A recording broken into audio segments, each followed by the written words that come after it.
Hi guys, my name is Adnan Azbi and welcome to another episode of Rambling of an Analyst. In this small little episode, I'm just going to share with you some of my experiences when I first, wanted to start a Robo advisory venture. Okay, so this is basically a story time, and if you guys can get some pointers or some lessons from this particular story, I'll be so very happy that you guys can actually gain some knowledge from this small little story. Anyway, how I started this Robo advisory venture was that I was relatively senior in my organization, and me and my CEO are relatively close. So one day he was asking me, whether I had any great ideas or what ideas I had. And I was reading a lot of internet literature, or I was going through many blog sites. And in these blog sites, they talked a little bit about robo-advisory and how it's getting more and more popular, especially in the United States. At that point in time, there was this particular robo-advisory in the US called Betterment. And I actually pitched that particular idea to my CEO. I said, why don't we start a robo-advisory venture in our organization? And to my surprise, actually, he actually said yes. And that is how the whole adventure began. He made me, in charge of the overall project, and I was in charge for spearheading the whole the technological or digital transformation for the whole organization. And one of the ventures was to start a robo advisory platform. So he gave me that particular the responsibility. And me being in a startup space, as some of you may know, I created an app and I got funded for that particular app. I also created games, and to that, some venture capitalists were actually looking at my games. So I was relatively comfortable talking to VCs and whatnot, and also starting up things. So the next question is, where does one even begin? Especially when robo advisory never existed in Malaysia. So bear in mind, this was way before the current players in the market. If we were to start it, we'd be the first in the industry. So what I had to do was I had no clue. I didn't know where to go. But luckily, so this is step number one, or tip number one, is that if you don't know anything, Google it. So I actually kind of Googled how to start a robo advisory business, and to that there were a lot of really confusing literature where all the big consulting firms actually put out, and I didn't quite understand what they were saying. So I was really confused. I didn't know where to go. So the next thing I did was this. Tip number two was to actually break the problem down. If we look at a problem as this big garble, it's very difficult for us to actually solve it. But if we kind of split the problem into small little increments, it gets easier to solve. So over here, I told myself, what were the biggest moving parts? So the first big moving part was trying to find like this robot to actually help with the investments, right? The second big moving part was trying to find a trustee and the underlying assets, which are the ETFs.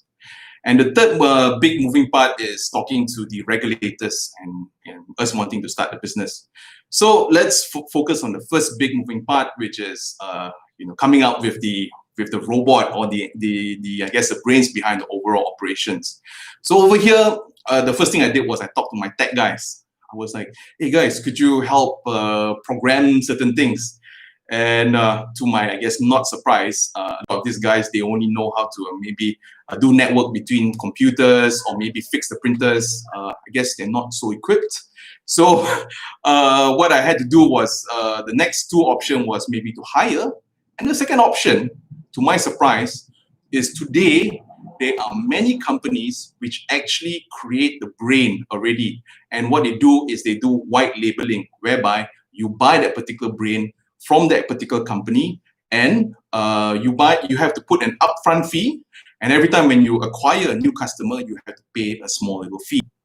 So in the market, there's so many people which are actually selling the brain. There are tech companies over in India, there are tech companies over in Vietnam, there are tech companies over in Singapore, everywhere. So we talked to some of these tech companies, and everyone, just like any other vendors, they have different price structures. So the more prominent and the ones which actually had a stronger brand, they were more expensive.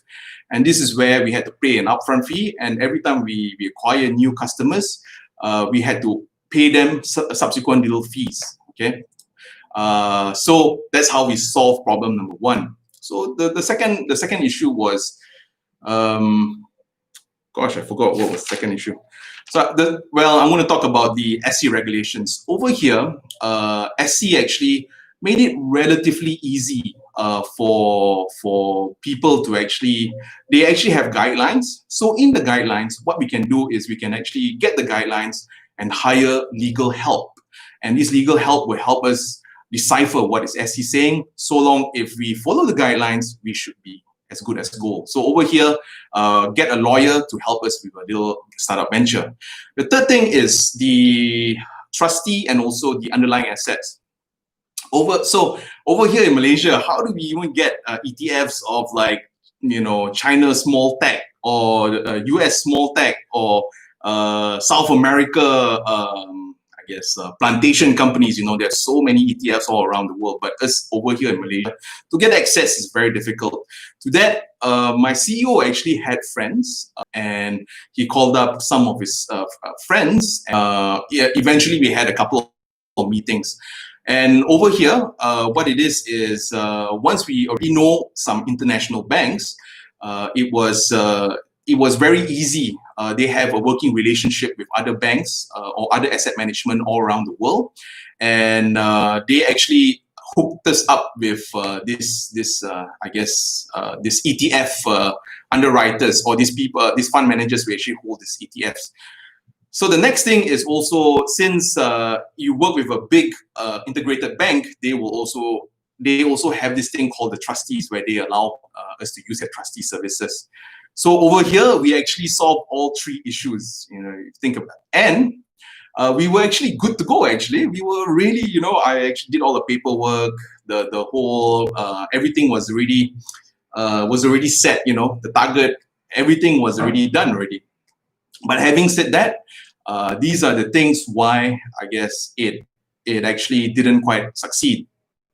Number one is that the cost is very expensive, especially when we are buying an engine. And to acquire subsequent customers, we have to actually pay a cost. Not only that, we also had to pay trustee fee per customer.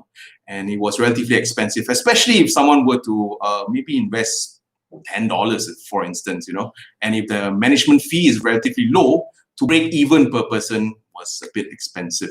So that's the first thing. The second thing is that if you notice over here in Malaysia, the big banks, not many of them actually have robo advisory. And I don't know whether you guys had that question. Why didn't they actually even create these particular platforms? And amongst the reason why, despite them having so much of resources, and amongst the reasons why is that these guys, they actually have a relatively conservative board. And when you have a relatively conservative board, when you throw ideas about machines investing for you, and also and also apps to allow you to actually get money. Some board of directors, they are relatively conservative, and they think, they are afraid of this new risk if they were to embark on this new project. So that's the second reason why it didn't work. And the third and the final reason why it didn't work is that when we start a new venture, we have to hire new people, new skills. We had to hire programmers just to overlook the whole operations and whatnot. And programmers could be relatively expensive. That's one of the reasons why it didn't work. And why, I guess, and why this was an attractive business to begin with is, if you look at traditional asset management companies, you will have to hire a bunch of fund managers, and you have to pay them a monthly fee, or you have to pay them their salary. On top of that, you also have to hire analysts to support the fund managers, and that you also have to pay a salary.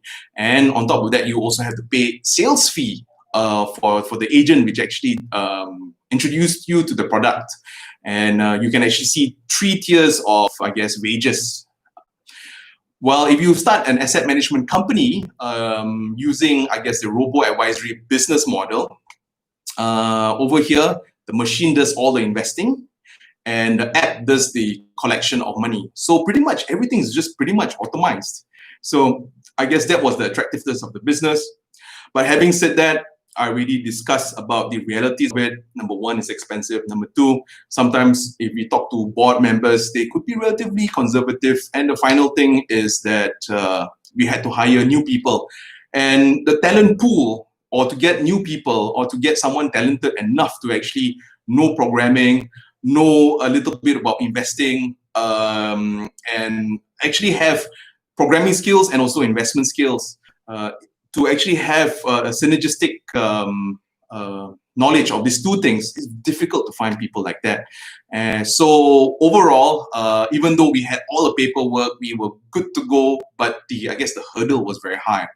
And yeah, so I guess that's my small rambling. And I hope that you guys can take some benefit of this. And yeah, so I hope to see you in the next episode. Oh, but before that, as many of you guys know, right now I have an Easter egg kind of format where I make things fun. So I guess the Easter egg number 2 is this, I guess. If we look at, I mentioned in my previous episodes about e-wallets, and with the government giving more and more people money via e-wallets, the adoption rate may increase, and whether these businesses would, whether the owners of e-wallet would get a re-rating in the stock price. To that, I think if we saw some of the e-wallet owners, their price actually kind of dropped. And in case you're wondering why, is just, this is my 2 cents on it, is that if we look at, every time when we use an e-wallet, we get cash back, right? So the customer acquisition is expensive. On top of that, for these e-wallets to keep you on the platform, they continually have to give you rewards. So consumer retention is also expensive. So for every customer you acquire, if you notice these e-wallets, they kind of keep giving rewards and rewards and rewards, and yeah, it's relatively expensive. So the retention and acquisition tends to be relatively expensive, and that's one of the reasons why we don't see that much of, I guess, we don't see that much of positive movement for the owners of these e-wallet companies. Okay, so yeah, so that's my little Easter egg. Those are my, I guess, my basic thoughts on these things. So yeah, with that, I hope to see you guys in the next episode. And with that, should you have any questions, please do ask. And I thank the live audiences in this particular session. I thank you so very much. And the future people that's going to watch this particular episode.